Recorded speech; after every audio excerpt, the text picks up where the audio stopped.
Hello and welcome back to Umineko. When last we left off, Eva had managed to solve the riddle of the epitaph and found a room full of gold.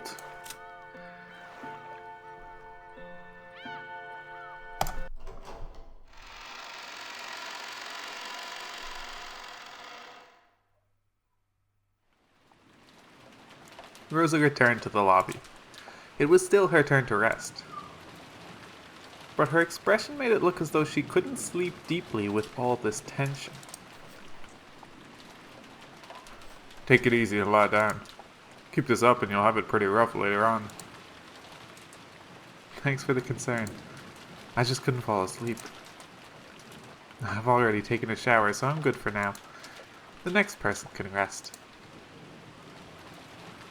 What about you two, Kyrie-san? Rudolph-san?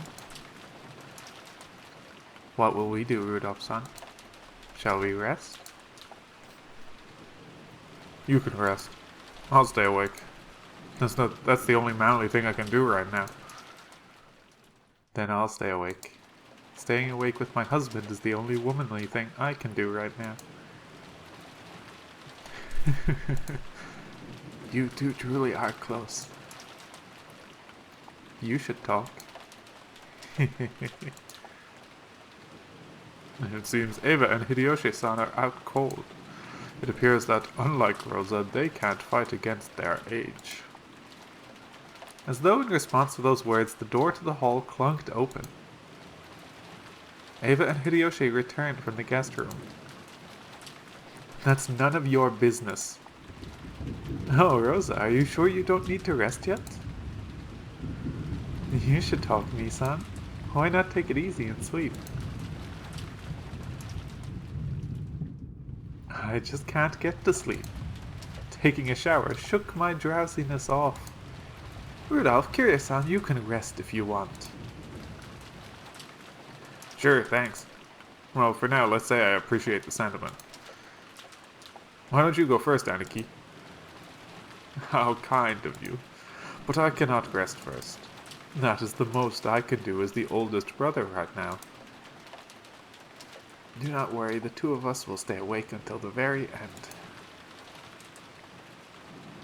end.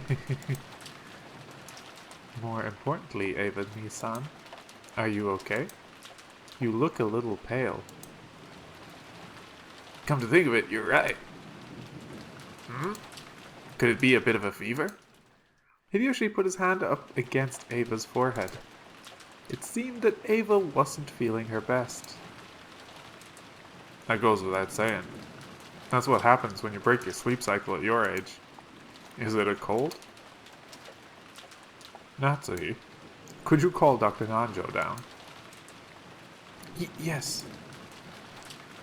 I'm fine, you don't have to make such a fuss over it. I have some medicine, so I'll be okay. I tend to get fevers when I'm tired. Don't worry. Nissan, take it easy, okay? Thank you.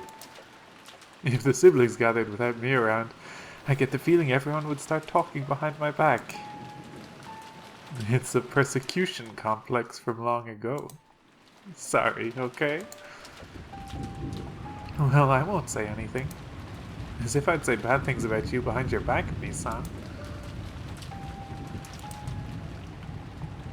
What is it? Nissan, you've been acting strange for a while. Shouldn't you try to get a little rest now? You're right. Just thinking about raising money by March makes my headache hurt even worse. That isn't good. Rest. And I'll hold back too, so that your headache doesn't get any worse. I've had a bad headache myself for a while now. Thank you. Well then, I'll take those words to heart and rest for a while. What is it, Eva? Why so angry all of a sudden? Sorry, please let us rest a little bit longer. Sorry. After apologizing several times as though praying, Hideyoshi followed Eva out of the lobby.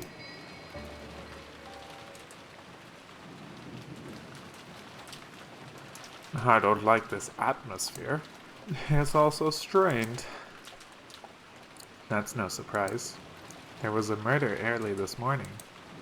And since then, we've been eating canned food and carrying guns around. It's natural that we'd start to build up stress. I wonder if the kids up there are building up stress too. I'm worried about Maria. She tends to throw tantrums at times like this.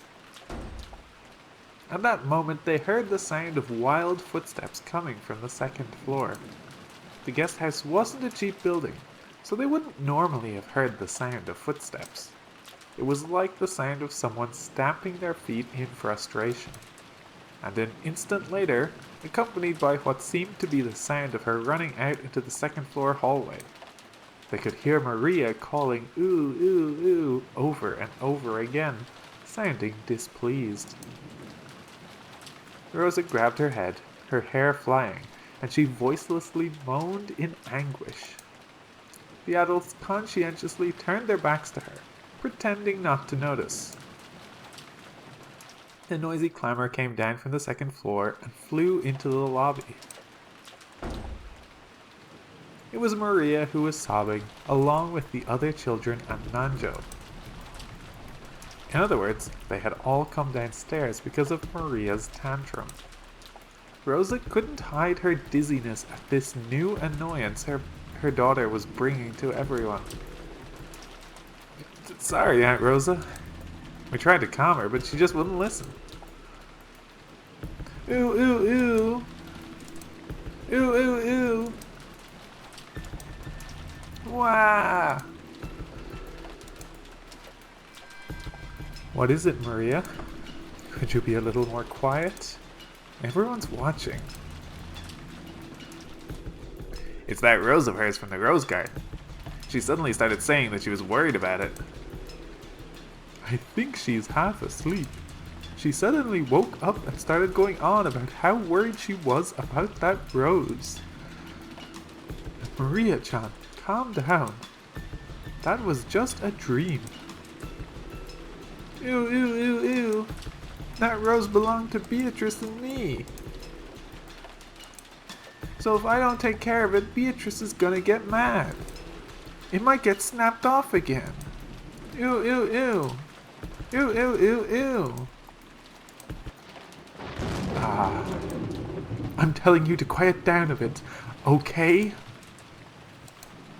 The sudden rise in the tone of Rosa's voice surprised the children. But Maria's crying just grew louder, and her tantrum just grew fiercer.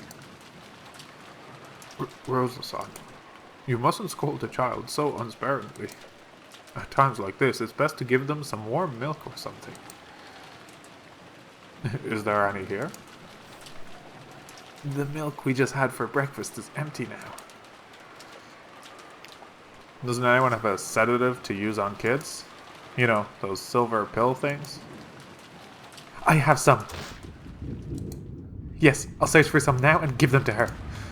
Without hiding her displeasure, Rosa grabbed the handbag that had been set on the sofa and fished around for some medicine.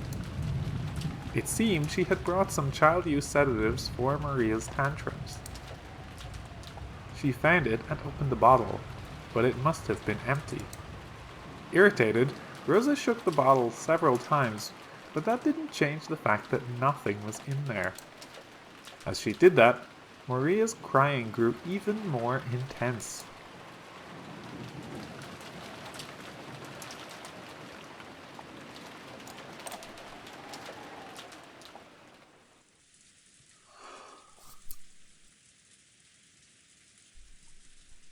At that time, Eva was lying on her bed, covered by the bedding.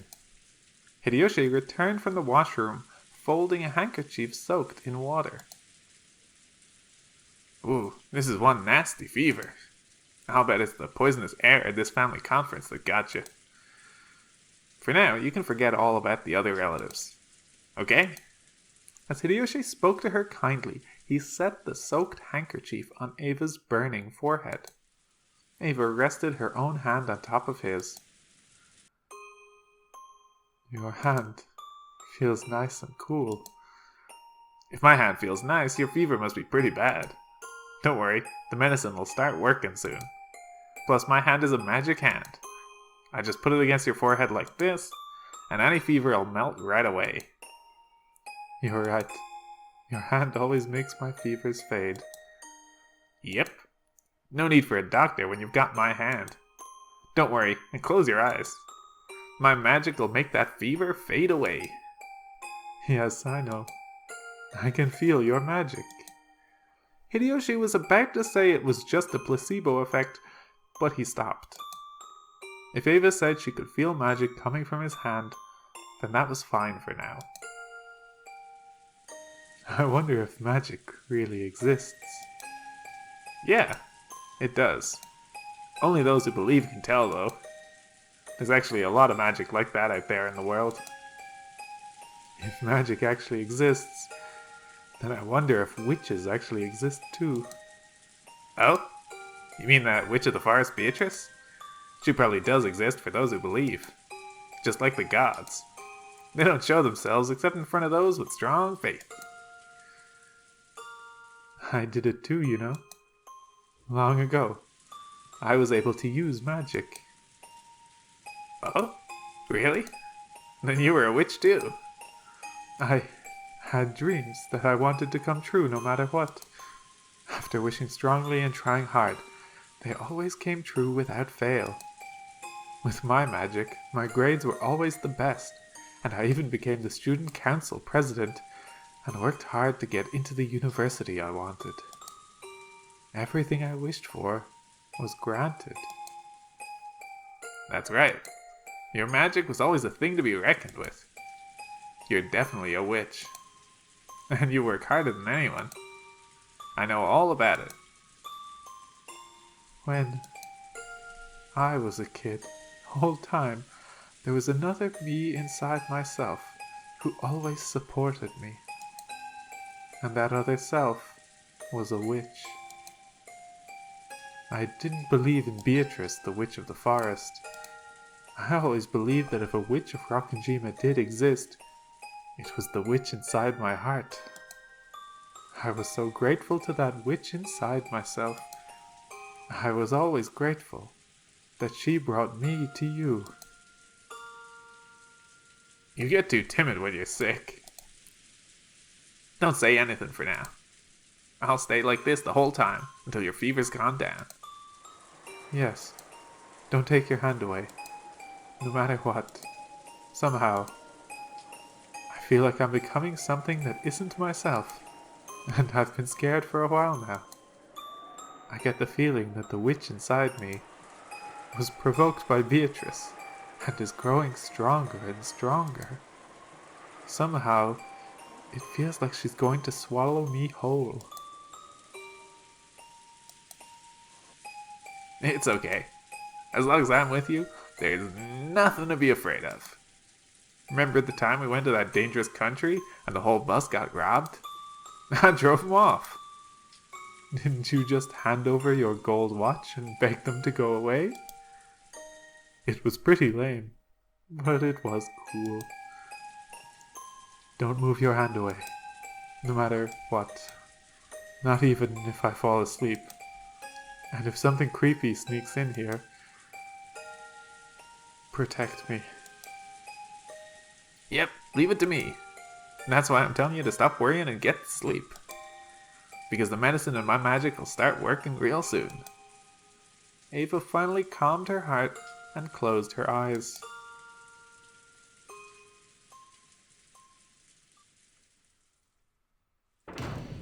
At that time, there was a sound of a door being opened violently from the direction of the lobby. It seemed that Maria was having a tantrum, and screams of "ooh ooh" could be heard, along with Rosa's rebuking yells. That probably hurt Ava's ears, or maybe it was giving her a headache. Ava moaned as though in pain and buried herself in the covers. It was easy to guess what was happening. Maria had probably had a tantrum for some reason, gone down to the lobby, and started arguing with Rosa, who then scolded her daughter. And then, maybe that got too embarrassing to be shown in front of the other relatives, So Rosa had taken Maria out into the corridor. Hideyoshi had no desire to butt in on Rosa and Maria's problem. But just for now, since Eva's condition was so bad, he wanted them to take their ruckus somewhere else. Wait just a sec. I'll ask them to keep it down. Come back quickly. Don't worry, I won't leave this room.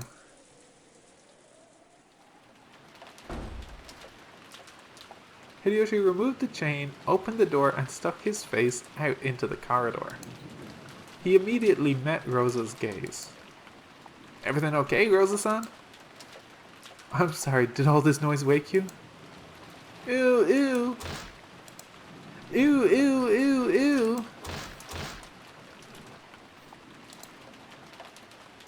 Maria-chan, sorry. Aunt Eva isn't feeling well and she's trying to sleep. Could you just quiet down a bit? Maria's tone didn't change after Hideyoshi's request. She kept crying ooh ooh and repeating, my rose, my rose. Rosa slapped Maria's cheek, lifting her up while covering her mouth, and dragged her towards the entrance, trying to at least put some distance between her and Hideyoshi's room. She would still probably be noisy for a while, but he had warned Rosa for the time being. Relying on Rosa's actions as a mother, Hideyoshi closed the door. Is Maria-chan having a tantrum again? Looks like it. It's tough for Rosa-san too. Come to think of it, our George is almost too good to be true. We should be grateful. You're right. Hand. Oh, sorry. Look, it's the magic hand. He put his hand on Eva's forehead again. Maybe there really was magical power in that hand.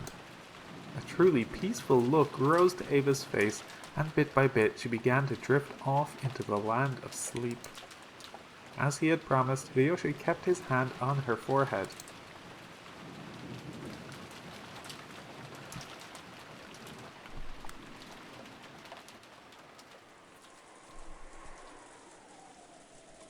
By the entrance, with her hand still against Maria's mouth, Rosa was at a loss as what to do next. She hadn't been able to withstand everyone's gazes in the lobby, and had yelled at the children to go upstairs, dashing out of the lobby. Then she had gone out into the corridor, only to have Hideyoshi say that she was too noisy. Where should I go now? Where should I take this child who's having a tantrum? She felt as though tears of frustration were about to come out. As Maria kept struggling in an attempt to scream, Rosa put her mouth up to Maria's ear, and tried to persuade Maria in a properly calm voice. Maria, do you really want to see the rose that much? Maria nodded her head several times, moaning, ew, ew. Why do you want to see it so much? I'll listen as your mother, so will you tell me quietly? I'll hit you if you scream. My rose. Beatrice revived it. It might have snapped off again. I'm worried about that. I can't sleep until I'm sure. Apparently, she was still upset about that marked rose from yesterday. Rosa felt her headache throbbing again, but she was at least a little relieved that Maria had now stopped her screaming. Anyway, everyone is having a hard time right now, so don't bother Mama and everyone else. You can worry about that rose all you want tomorrow, when it stops raining. So for now, listen to me. No! No! It's my Beatrice's rose! Ew, ew, ew. Wah! Rosa reflexively covered Maria's mouth. She had spoken a little too harshly and gotten her agitated again. Rosa realized that it was partly her own fault and clicked her tongue in self-hatred. But Maria thought that was directed at her, and her crying grew even fiercer. Please, just be quiet. What can I do to make you stop crying? What should I do to make you listen to what your mama says? Suddenly, Maria stopped crying so fast that it seemed unnatural. Then she turned around and muttered, "If I get to see my Rose, I'll stay quiet until tomorrow." Really? Yes. If we go to the rose garden and see my Rose, I'll calm down. I mean it, Mama.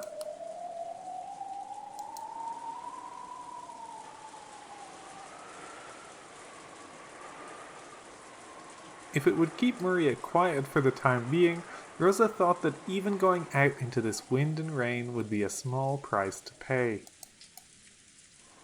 She thought it might be a bit reckless, but in the end, no murder or anything of the sort had actually occurred. All of that clamor since this morning had been a farce set up by Kinzo. If you carefully thought about that chain of closed rooms, it clearly had to all be an act. Will you really listen if you get to see the Rose? Yes, I mean it, Mama.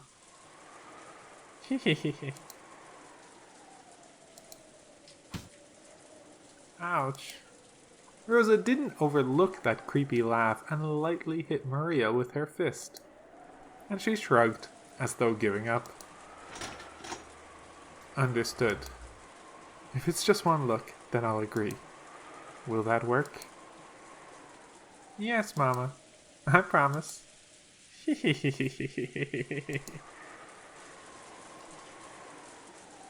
Once again, Rosa tested the weight of her gun. It'll be okay. It's only an act. There was never a murderer on this island in the first place. Damn it, wait, Aunt Rosa. Are Aunt Rosa and Maria the sacrifices for the second twilight? Damn it, damn it, damn it! Someone, notice them! Tell them to stop! What are those guys in the living room and us kids doing? Indeed. They are being considerate of Rosa's pitiful relationship with her daughter, and are forcibly changing the subject. The group that includes you went up to the second floor and is talking about something else while watching TV. You bastards! Someone, notice them! Who's the closest? Is it Uncle Hideyoshi? Please, notice that those two are leaving through the front door. Ah! It won't reach. It won't reach.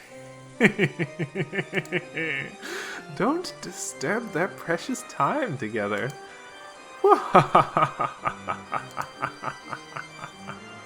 Hideyoshi kept talking kindly, his hand on Eva's forehead. He didn't notice at all that Rosa and Maria were going outside through the front door. In that case, there was no way that the others in the lobby, which was even further away, would notice. Much less those in the cousins' room on the second floor. Why are you so panicked? Didn't you defeat me with that bold move, saying that the culprit died in an accident on the first twilight? Doesn't that mean there's no longer a culprit on this island? What is there to be so worried about? Shut up! I can see right through you! Someone stop them! Those two will be killed! Someone stop them! Ah!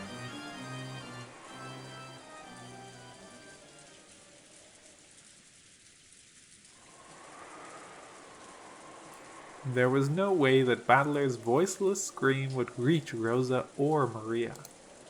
The two of them could be seen in the rose garden. The rain was still awful, but fortunately, the wind had died down a little. No, maybe that wasn't fortunate, because maybe, if the wind had been a little fiercer, Rosa might have hesitated to go outside.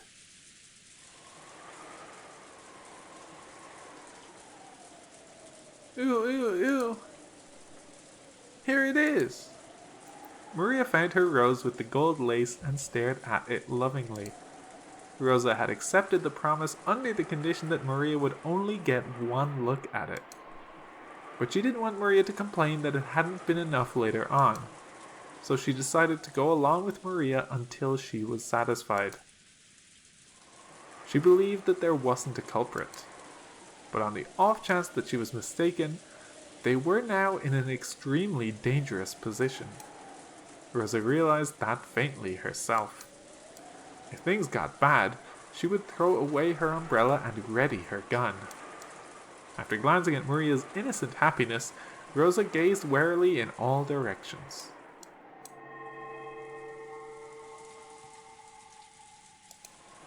Were her eyes just tired?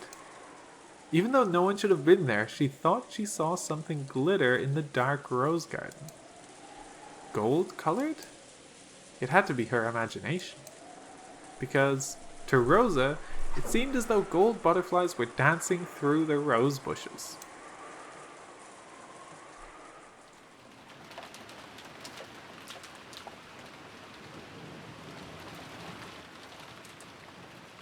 Are you okay, Eva?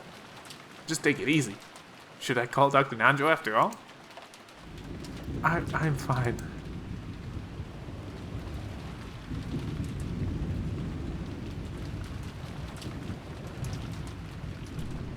Don't take your hand away. I'm begging you, don't take your hand away. Eva was breathing wildly. Beads of sweat were appearing on her forehead. It certainly was true that she had stayed up all night last night, and that things had been rough since early this morning. It wasn't odd that her body wasn't keeping up. Even though he understood that, Hideyoshi suspected that this sudden fever was the sign of some serious illness. Several times, Hideyoshi decided to call for Dr. Nanjo, but Eva resisted firmly, pleading with him and saying that it was even more important that he didn't take his hand away. I understand, but you've got to have Dr. Nanjo look at you by lunchtime. If you can promise me that, I'll stay here the whole time, gripping your hand. Tightly, like this. Thank you. I'm fine. The magic of your hand will definitely take this fever away. Even as she said that, Eva's harsh breathing didn't improve in the slightest.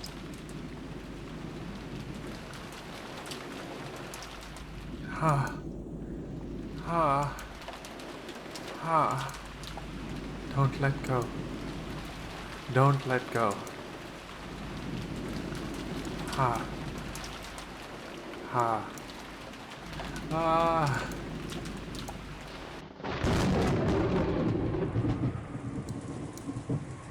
Who is it?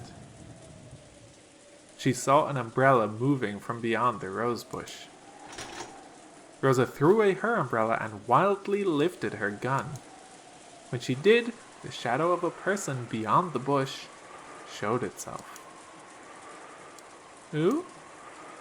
Eva. You scared me. It's you, Nissan? Do you have some business with me? Do you want to continue our earlier discussion? Yes, that's right. Our discussion about Father's gold. Please restrain yourself in front of Maria. I will keep my promise, okay? I won't get in the way of your conspiracy. Conspiracy? What's that? Whatever you're thinking, that's up to you. I have no desire to get in the way, so please, not in front of Maria. As long as I get my share, that will be enough. Your share? Eva started laughing in a creepy voice. Rosa was startled, but Maria stared blankly. Then Maria said just one thing.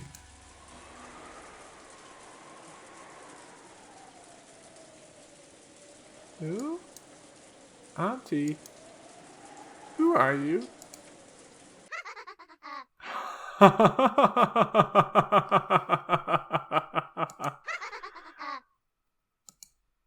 Your share? Who would give that to you? All of that is mine. It all belongs to me, the Golden Witch Beatrice. Wah! Eva, are you okay? Eva? Eva! Eva! Hold on. Don't let go. Don't let me be dragged away by someone who isn't me. Hold on to my hand. Don't let go.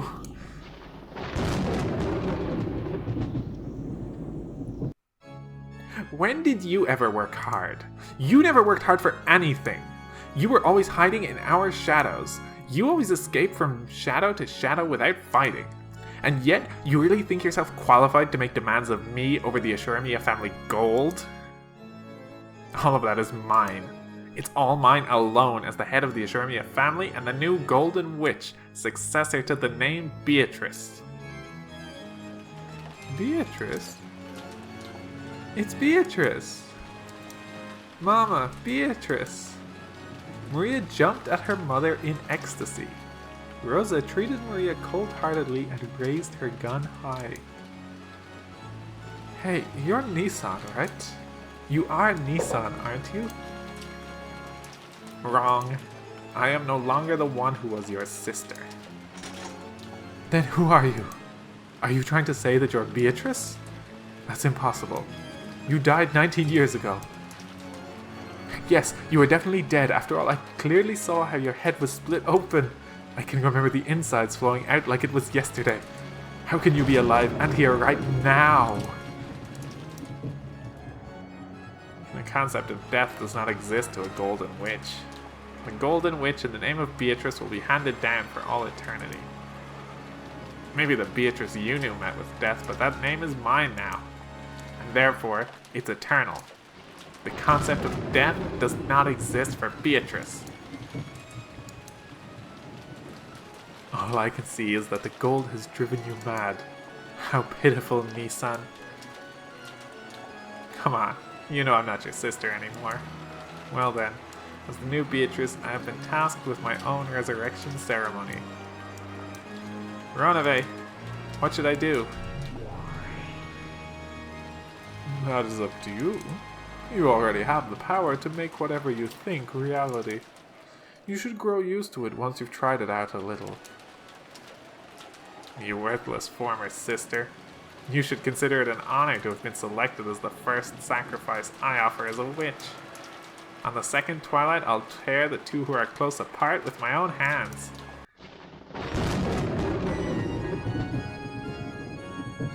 The first thing the new Beatrice wished for? No, the first magic she tried to use was to surpass the limitations given to humans. In particular, gravity. She wanted to become fully aware of her transformation into a witch by being released from those shackles. As the witch and Rosa stayed as they were, the ground retreated all by itself into the distance below them. By now, their feet were no longer attached to the ground.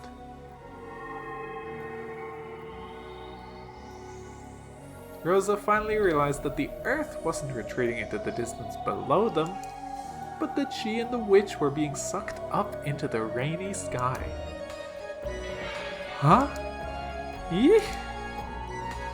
Whoa, awesome!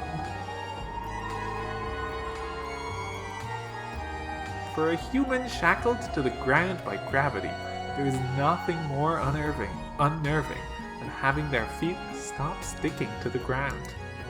However, to Beatrice, who in becoming the new witch had learned the joy of being released from gravity, it was enough to make her whole body shake with delight. Hey Rosa, do you remember long ago when we were small, when we used to talk about what it would be like to become witches and fly around the sky? That dream has been granted, hasn't it? I became a real witch and granted it for you. Stop it. If this is a dream, then wake me up. You said it yourself. You said you flew through the sky in your dream. And you also said you didn't want to wake up. You even got mad at me when I woke you up, right? Don't worry.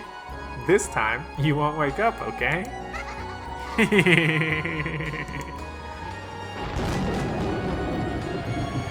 Come, dance with me in the vast rainy sky. Didn't we both wish we could fly like seagulls in the sky? And escape the cramped and boring island of Rockanjima? Now I'll make that dream a reality for you. I only want to share this joy with you and no one else.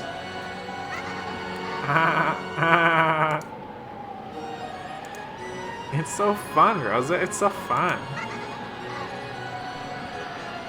Take a look below you. Look at how small our mansion is.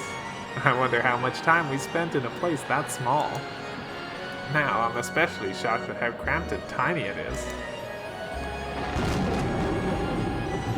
So feel, enjoy, rejoice. That power we yearn for, the power to move through the sky at will. Come on, let's dance, Rosa. Through the rain, through the wind. Let's fly around like we're dancing. The light will shine on us and bless us. Ah! The witch and Rosa were like leaves fluttering around in a whirlwind. As the rain pounded upon every part of their bodies, as the lightning occasionally shone upon them, they shook with the joy of being released from the ground. However, it was only that way for the witch. Rosa was holding onto her head, voicelessly screaming over and over. Stop it! Forgive me! Let me down! You're right. It's more fitting for humans to crawl on the ground. Then why not go back there? A slightly displeased expression rose to the witch's face when she realized that her own joy was not being shared. Then she decided to listen to her former sister's request. Ah! The whirlwind that had been making Rosa dance around grew weaker, then stopped. In other words, Rosa was once again bound by the restrictions of gravity as a human. Following the laws that were originally correct, Rosa began to descend towards the ground upside down. No, she began to fall. Oops. That's right, if I don't take her down the right way, this is what happens. The witch hadn't intended to send Rosa plummeting, but she still wasn't used to using magic.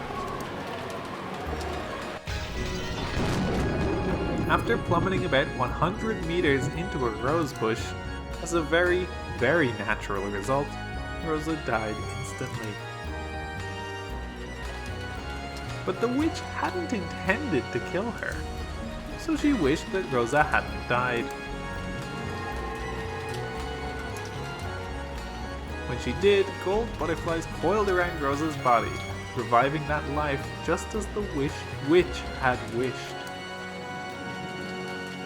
Rosa's body, which should have been spread out like a carpet of fresh blood, rapidly returned to normal. The broken and crushed bones returned to normal. The torn and smashed flesh returned to normal. How easy it is to break things in this world, and how difficult it is to fix them. Anyone can take a life, but no human can revive a lost life.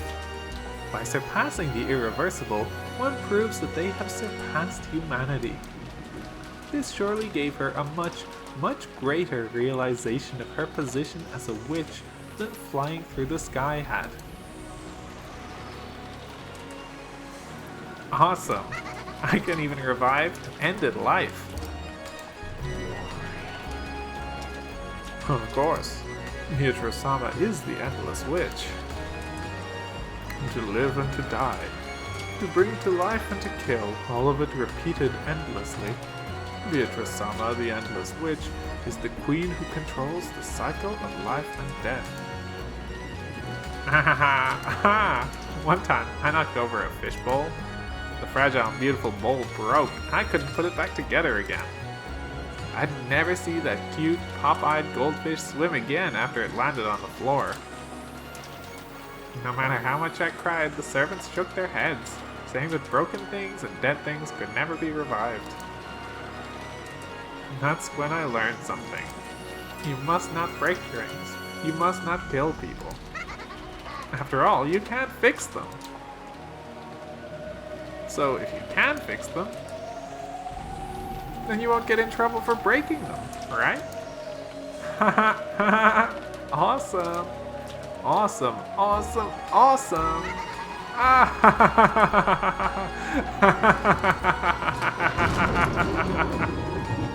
For a while, the witch became intoxicated with how terrible and wonderful the power she had inherited was. Her laugh was pure, innocent, and cruel.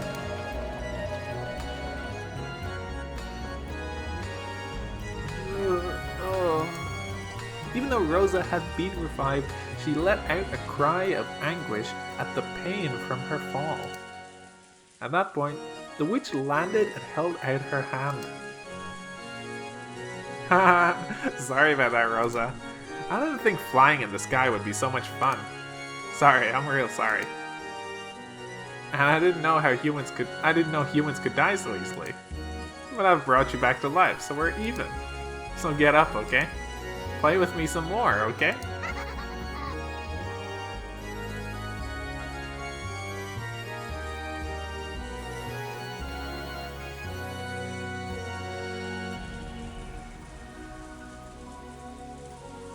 And I didn't know humans could die so easily. But I've brought you back to life, so we're even. So get up, okay? Play with me some more, okay?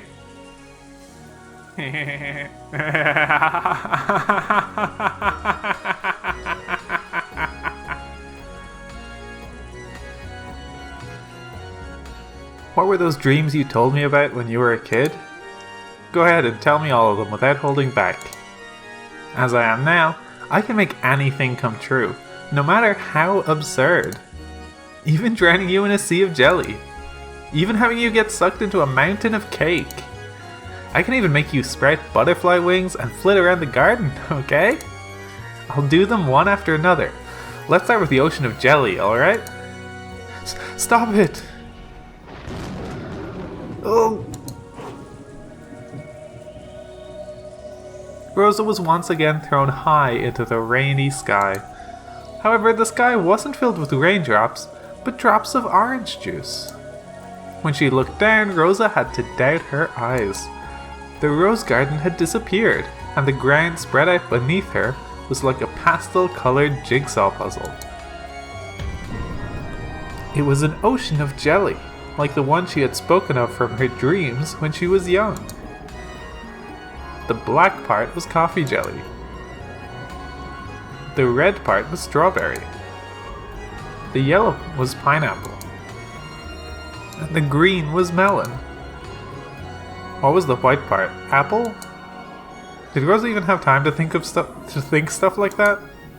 Rosa fell towards that multicolored ocean.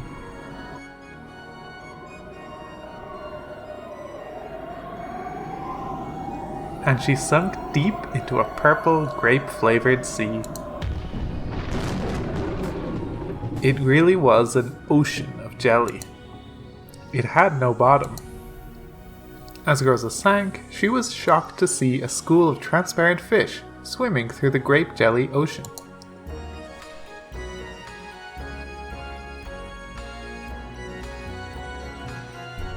They were probably made of grape skin. Then she sunk on and on, deeper and deeper, as deep as the Marianas Trench, crushed by the water pressure of the jelly ocean. As her ribs snapped, as her spine snapped. In the end, she became a small, frail meatball.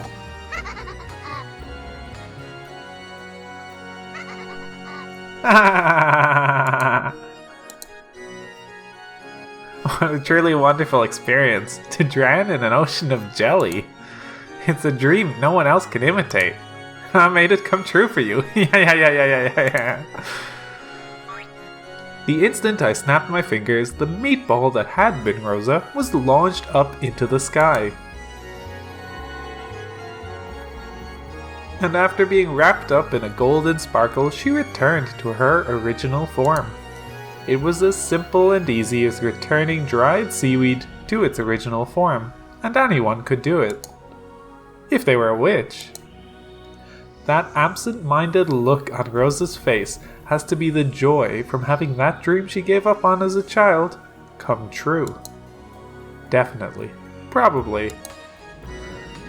Next is the mountain of cake. In an instant, the sky was covered and became black and white in the shape of a chessboard. That almost transparent white part was her favorite rare cheesecake. The elegant black part was a slightly bitter gâteau au chocolat. That became the ceiling, became a mountain, and several billion cakes were thrown down towards Rosa. If you piled those cakes up, they would surely be taller than Mount Everest. So they probably weighed... I'm not too sure, but I'll bet it was heavier than all the cakes across Japan put together.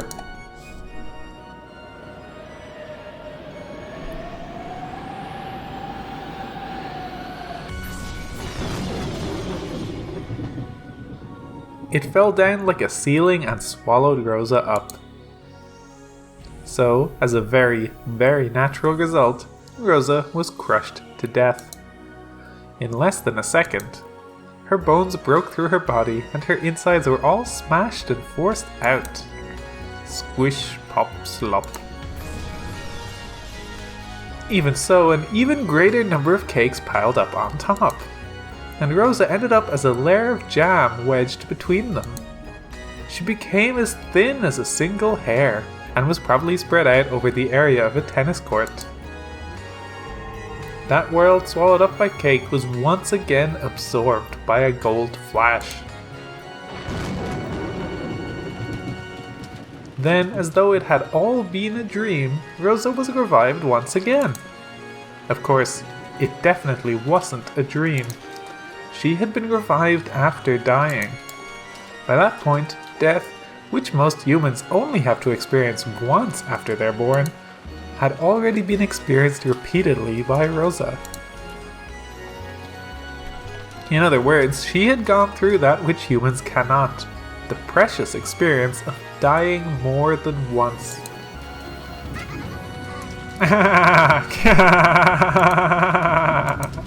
Isn't this fun, Rosa? Isn't this fun? Next is the butterflies, look. Please, have mercy. Ah! No way! Let's play more, let's play more!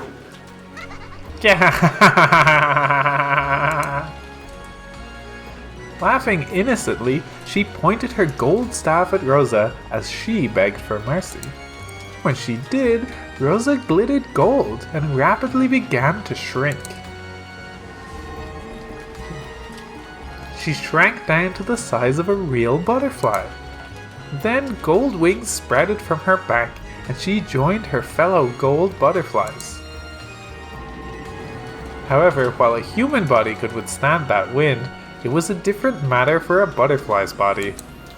The gold butterfly, Rosa, was invited to dance by each gale of wind, and she spun in circles around the rose garden. No! No! Ah! As her dance wore her out, she was caught by a gentle bed. It was a soft knit hammock in the shadows beneath the roof of the arbor. The owner of that hammock lumbered into view, welcoming its rare guest who had wandered in on the night of a storm. That owner, which should have been small enough to crush in the palm of your hand, now looked as big as the top of a canopy bed to Rosa. Yeah!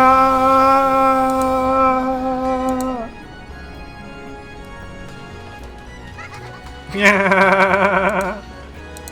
What a klutz! You got caught in a spider's web! This time, it's a dance with a spider. That takes me back. Remember the times we'd find a spider's web and play around by throwing pebbles at it? I've heard that spiders don't chew their prey, but insert their venom, and when the insides melt into a sticky soup, they suck them out. Hey Rosa, remember? Remember how we throw butterflies into the spider's web on purpose? And play around by seeing how the spider would attack?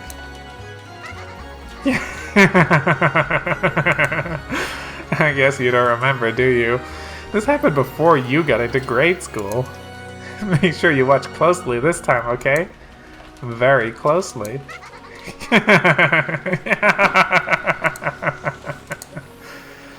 No! Have mercy, Nissan! Help me, Nissan! Eek! Ah! What?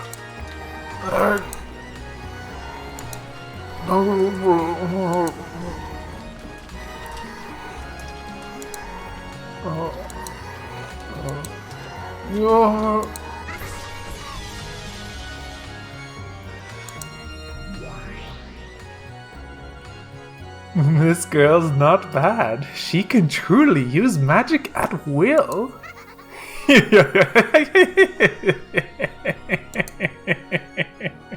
Amusing, how truly amusing.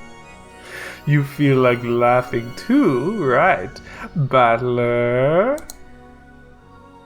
Don't fuck with me! Stop it already!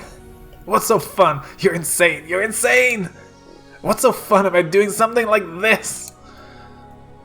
Doesn't she look like she's having a blast? What do you expect? Magic is fun. I remember when I first became able to use magic, I played around a lot. I understand that kind of game from the bottom of my heart. Looks like I won't be able to share this joy and passion with you, Battler. What a shame. If you accept me, I'll teach you magic anytime you want, see? It's hard to describe the joy you receive in the instant you are freed from the shackles of humanity. I want to teach you about it, that joy, that passion. I'd definitely like to see the world of magic you'd give birth to, just once.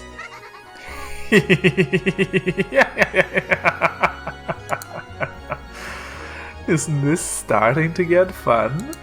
You've started wanting to use magic, haven't you? It's pretty fun to be a witch, isn't it? And just for you, I'll teach everything. About the joy of flying together in the sky, about the joy of diving together through the sea. I want to show you the passion that starts the instant you surpass the bounds of humans, and see how wide your world stretches. Wouldn't that be fun?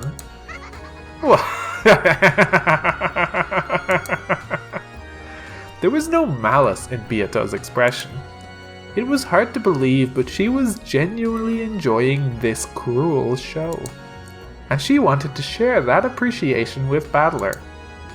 Battler was shocked by that hopelessly different sense of values. You're insane! Stop it already, damn it! Virgilia, make them stop this insane farce! What should I do? We exist outside the board. We cannot touch the board itself. Virgilia shook her head apologetically. Her body had already been killed. Did that mean she couldn't interfere in any way?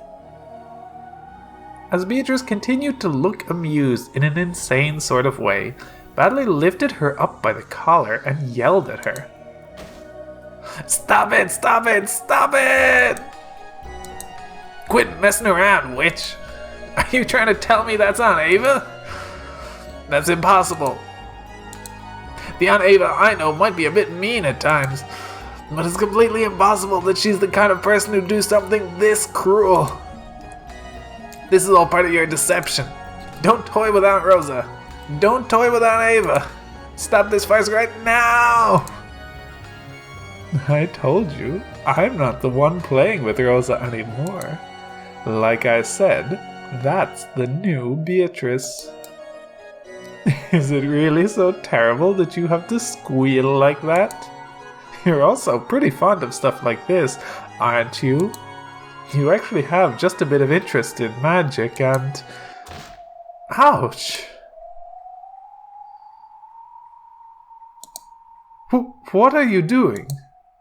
For the first time, Battler slapped Beato's cheek. Beatrice didn't know why he had done something like that to her, and a surprised expression rose to her face. Battler especially couldn't forgive that expression, and he roared. Ah! You call this amusing? What's wrong with your head? Die. Go slice your head to bits and look inside. You'll see there's nothing in there. Stop it right now. Stop this disgusting farce. I won't forgive you. How could you do something so cruel? I've sometimes thought you could be a bit funny, but I'll never make that mistake again. You're just a monster who's cruel on all levels. Don't show yourself in front of me. Never again. I won't accept you. I won't talk with you. I don't even want to look at your face. Did you hear me? Don't show yourself in front of me. Disappear!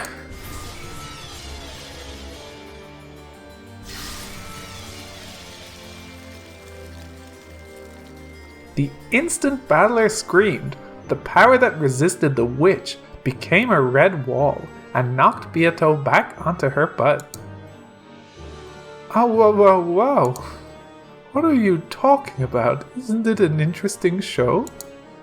She spoke defensively, but the target of those words, Battler, was no longer there. His figure had suddenly disappeared into the darkness. But Beatrice looked displeased and continued trying to explain herself. It's not as though I'm completely blind to where you're coming from, but this is nothing more than an innocent prank, isn't it? No matter how you kill them, they'll always be brought back to life in the end, right? I thought humans were creatures who say all's well that ends well.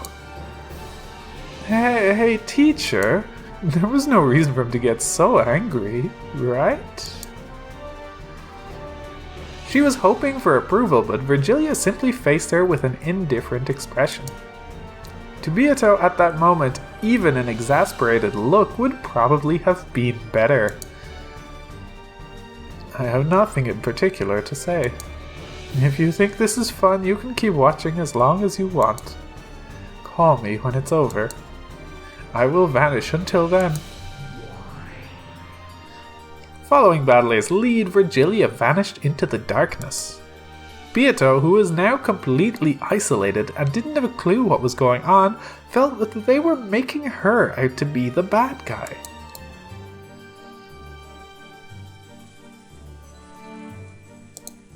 What's wrong? Isn't it an amusing show? It might be a little vulgar, but it's quite interesting, isn't it? Hey, Ronave. It's nothing to get so mad about, right? Something interesting for you, milady, may not necessarily be interesting for Battler-sama. Does he really hate me that much? Well, certainly we are enemies and opponents in this competition, but is our relationship really so bad that we can't laugh together at this display? Since I applauded together with Battler, I thought I could at least laugh together with him. Does he really reject me so much that we can't even do that? He doesn't have to accept that I'm a witch. We're challenging each other in this game after all. And yet he won't look at my face, he won't talk to me. And he'll probably do all he can to ignore me. Am I really hated that much? The moves you've made up to this point have been more than enough to earn his hatred. Even a demon such as myself can understand a bit of Battler-sama's feelings. Perhaps you cannot understand because you are especially thick-headed, milady. Shut up! Why don't you disappear too? Yes, certainly. Then if you would excuse me. Even Ronave hid himself in the darkness, and Beatrice was left alone. the only one in the rainy rose garden. No one ever plays with a lonely witch. And the fact that no one ever does is what makes them a lonely witch. What's going on? Why won't anyone play with me? Am I really that weird? That cruel? Someone answer me!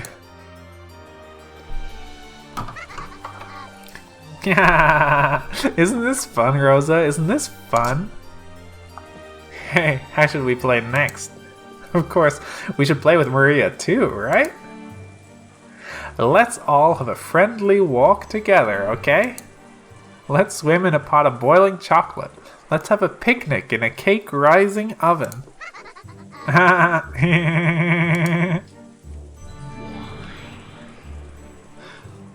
Hey, new Beatrice. Behind the witch that was continuing her mad banquet, Beato showed herself. That expression was very rare for her. It was somehow restrained, unreliable, miserable. Oh, it's the predecessor Beatrice-sama. Were you watching? The power of magic is truly wonderful. Until now, I've never thought it'd be so fun to be reborn as a witch. It's like playtime that never ends. Come on, let's play together, predecessor-sama. But first, wait for a second, okay? I cooked the two of them to death in an oven, so I have to revive them again. They're like bread rising from yeast. Like cookies expanding in an oven.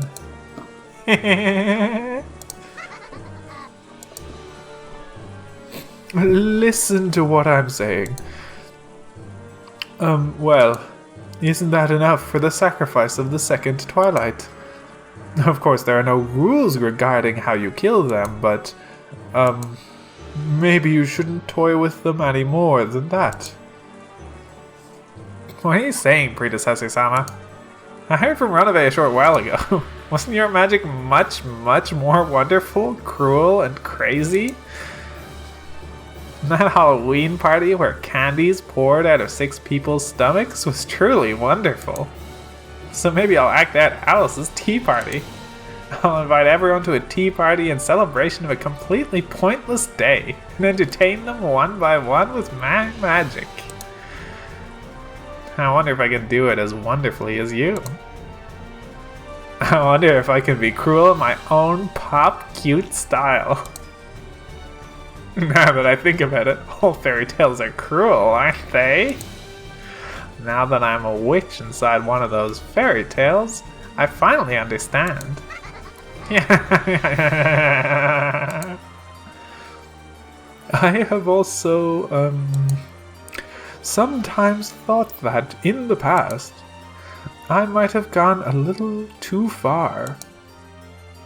Well, I think that as the Golden Witch, it's probably best to show a little elegance. I don't get what you're saying, predecessor-sama. But there's one thing I do understand. No matter how hard I try now, I'm no match for how cruel you are. I've got to try much, much harder. I've got to become more cruel and become an excellent Golden Witch. Like I said, you've already done enough here. Anyway, this is an order from me as your predecessor. That's enough for the second twilight. I'll show you how it's done. Stand back and watch. Yes, predecessor-sama. I can't wait to see what brutal, cruel, and disgusting method of killing you use. The new witch grasped the sides of her skirt and gave a graceful bow, stepping back as an expectant gaze rose to her face. She was expecting an even more cruel magic that surpassed even herself.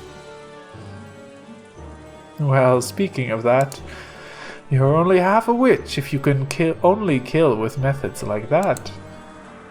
I shall show you an elegant way to kill, worthy of the Golden Witch.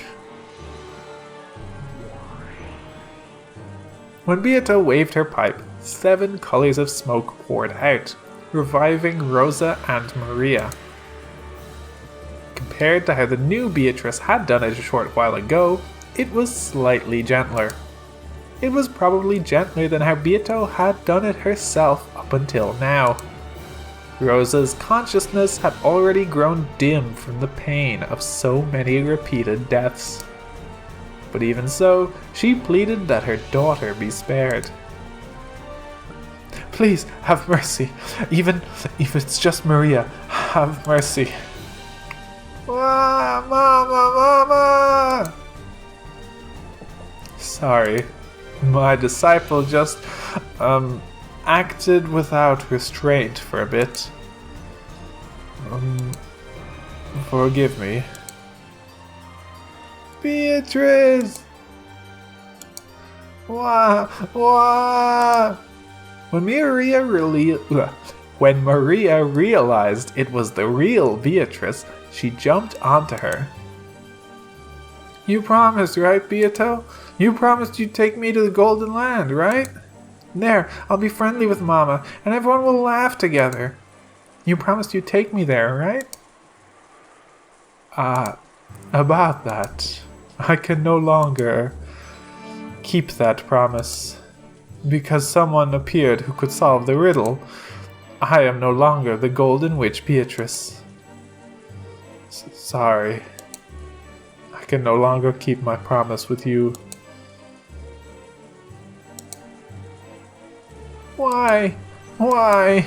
You promised. I'm sorry. I'm truly sorry. So at least, in apology for not being able to keep my promise, I'll give you a quiet sleep that will never be disturbed again. Beato embraced Maria with a loving expression on her face. Then, softly, a red bruise appeared on Maria's neck. It was a very gentle bruise.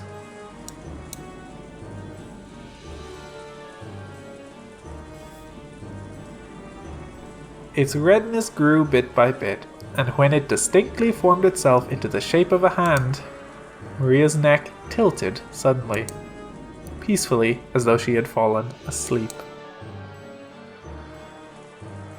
Maria! Maria! Sorry. I won't apologize that you were the sacrifices for the second twilight. That is simply your fate. However, I must apologize for the vulgar way in which you are offered as sacrifices. This is your final sleep. Never again will it be disturbed. Beato softly, gently lifted her finger, as though touching the empty air in front of her nose. When she did, a light breeze lifted up, making Rosa's body dance lightly like a feather. Then Rosa's body floated softly. And right there was the garden fence with its spear-shaped prongs.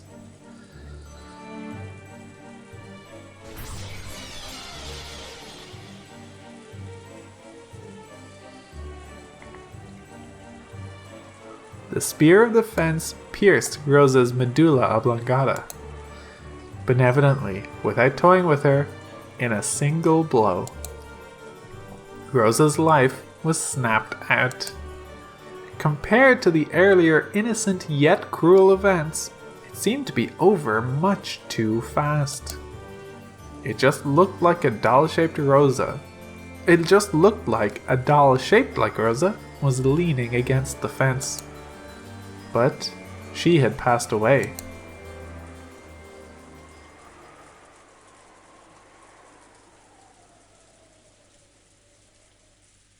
Well, something like that should do the trick. Beato acted proud, but the new witch wore a blank expression, almost as though this was an anticlimax. Then she said it out loud. It's kind of plain. Not at all like the predecessor Sama Ronave told me about. Well, you must use magic with dignity, right? If it's too, undignified, that isn't very elegant. Even though you're lucky enough to have the magic to do wonderful things endlessly. How boring. Hey, don't complain. The path of the Golden Witch cannot be completed in a day. You are still incomplete until you finish the 10th twilight. For now, stay quiet and follow my instructions. Got it? What happened to your answer? Your answer. Sure. Very well, that will do. Well, there is still much to do for the resurrection ceremony. You still have to kill 5 people. You should do it without toying with them too much, with beauty and dignity, and with at least a little restraint, okay? What Grenove told you about how I did it, that was a bad example. You mustn't use that as a model. Engrave that into your heart. Yes, predecessor-sama. A good answer. Grenove, the 7 stakes of purgatory, arise. Yes, milady. Grenove, I'm here. Lucifer of Pride, right here. Up until this point, I've been a little flashy, but, well, the dignity of the Golden Witch is also important. And about that... As Grenove laughed at Beato's uncharacteristically flustered speech, he summed it up for her. Certainly. From now on, we will be careful to act in a graceful manner, suitable for the name of the Golden Witch. Even the 7 Sisters of Purgatory will reform their bad behavior up until now, and we shall espouse to perform our task in the quickest possible manner. Would that be acceptable, milady? Indeed. That's it, more or less. Everyone, take it to heart. Okay? Yes, certainly. That is all I wish to say. You may leave now. Certainly, if you will excuse me. Excuse us.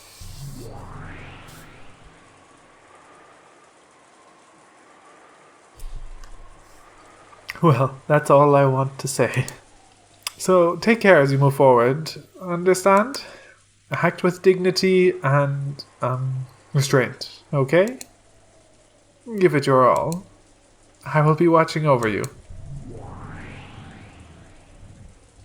Acting awkwardly until the very end, Beato left that message and immediately became a cloud of gold butterflies, hiding her form in the empty air. Maybe it'd be more accurate to say she vanished in a hurry because she couldn't keep up the conversation. After that, all that remained was Maria's corpse, lying down and pounded by the rain, Rosa's corpse, propped up by the fence and staring up at the sky, and the figure of the witch. Show some restraint, you say? Her expression looked just a little bored. There was a popping sound. That was probably her clicking her tongue. What a boring person. Leaving that last sentence behind, she once again vanished into the empty air.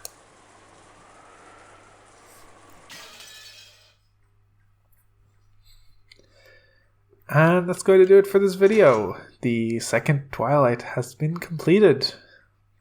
That's all for this video. Thank you for watching. See you next time.